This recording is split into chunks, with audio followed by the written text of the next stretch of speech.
almost What a recovery! Oh my god! Experiences, I'm man! not surprised they won. Ah, what a It's not to play! say that, you know, Vam and West can't do it. They're very good. Unfortunately, they went down the fourth, we had a third, so वो एक बार वो एक मुझे याद है, याद है एक बार वो I think recovery, down air, side air, too many attacks. एक बार पता क्या, एक बार अगर तुम्हें किसी ने बोल दिया कि तू उसकी ये बात सुन, उसके बाद तू फिर कास्टिंग ही नहीं सुन सकता, सर फट जाएगा भाई तेरा। वो लड़की तो है जब तक इस टॉर्पिडो ने नहीं बोला था ना तोतली है, तब तक मैं सुन भी लेता था। जब इसने बोल दिया ना समझ गया ये वो बंदी तोतली है भाई। हाँ, तो चल और गेम के बाद मेरा उसकी बड़ी बहन है वो। सारा उसकी कास्टिंग पे जाने लग गया। सुनो वो बंदी है ही नहीं। एंडी भी तोतला है ना, एंडी भी तोतला है ना। ट्रॉफी तो बहुत तगड़ी बनाई है। हाँ सैंडी भी, सैंडी में भी है, उसके टंग में थोड़ा सा है ट्विस्टर है उसके, तो वही ये तीनों भाई बहन है। तीनों भाई हैं, सॉरी तीनों भाई हैं, एक कन्वर्ट हो गया। एक थोड़ी सी बहन है, थोड़ी सी कहाँ है? थोड़ी सी भी नहीं है। तूने वो यूट्यूब नहीं है, यूट्यूबर नहीं है वो, वो सीन याद आ गया तुझे उसका, वो जो वो बोलता है उसको थोड़ा सा। हाँ अरे उसका कौन पता है, जीत रहा फिर? BCX एक्सपीरियंस जीत रहा है, एक्सपीरियंस को जिता रहा है। श्वर्पी पेडोफाइल निकला। कौन? श्वर्पी डॉक्टर नहीं पता डिसरिस्पेक्ट। क्या? श्वर्पी जो स्कारलेट खेलता था। मेरे को नहीं पता भाई। पेडोफाइल निकला कैसे भाई? उसकी वो चैट्स लीक हो गई, किसी बच्ची से बात करता था।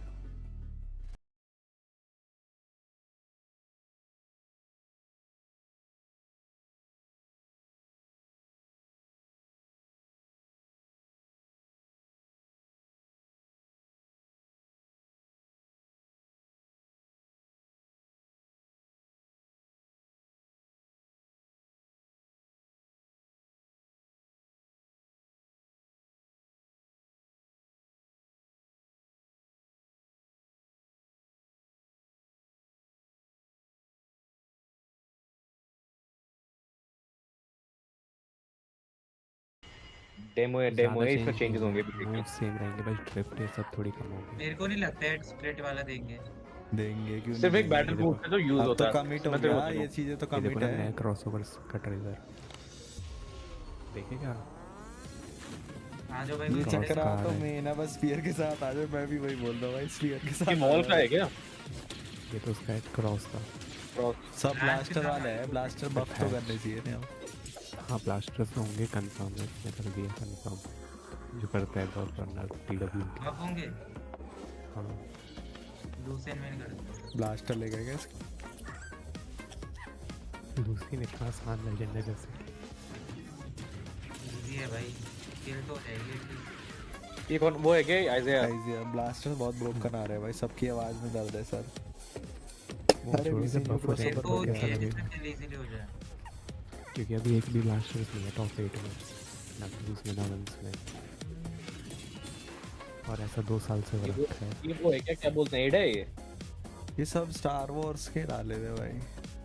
कितना भाई स्टार वॉर्स से इतना प्यार क्यों मिल रहा है? अबे स्टार वॉर्स प्रमोट करते हैं मेरे भाई, स्टार वॉर्स के गुडीज बिकते हैं, बहुत चीज होते हैं मेरे भाई। वो ने पैसा लगा था वो खरीद। अब फॉरेन में बहुत तगड़ा फैन बेस है भाई स्टार वॉर का। इंडिया में तो कुछ भी नहीं है, कोई 10 बंदे, सब 10% लोग भी। इंडिया में सबसे बड़ा जो फैन बेस है ना, वो सविता भाभी का है। सही बात है, मैं भी देखता हूँ। इसमें मैं बता रहा हूँ पोकेमोन आना चाहिए। नालोन चुप हो गया भाई, चुप हो जा भाई श्वेत। और मैंने खरीद लिया, अभी सर्च कर रहा हूँ। फिर मैंने उसकी जगह चुप रह तो याद भी क्या क्या लिखा रहता है उसमें। पूरा जब बड़े बात कर रहे हैं बीच में नहीं बोलते। मैं तो ये सोचता हूँ कि जैसे अगर ये होने लग गया, जैसे हमारा टूर्नामेंट हो रहा है ठीक है, और मान लीजिए टीम बन गई, 2 टीम बन गई, कूरो और इसके अलोन की टीम बन गई। कूरो कुछ करो कुछ बोलेगा, अलोन बोल देगा मैं बड़ा हूँ, मेरी बात सुन। क्या चलेगा इन लोगों का टूर्नामेंट भाई? नहीं मैं तो क्यों बोलूँगा, मैं भी बोलूँगा मेरा बड़ा है, मेरी बात। क्या बातें कर रहे हैं खूब। पानी से सर्वर म्यूट देने का वक्त आ गया लग रहा है। तू सरदार है क्या कुरो? वीकेंड वाला हो गया इसमें, वो आ गया एक मिनट तू कुरो सरदार है क्या? कर दूं एक मिनट तो वही तो कर दूं इसका काम। भाई 12 बज से तेरे क्यों वो लग रहे हैं, तो तेरे क्यों बज रहे हैं 12 भाई? क्या हो गया तेरे को? तू राजपूत है कुरो? तू राजपूत है? पंडित है ये साड़ा।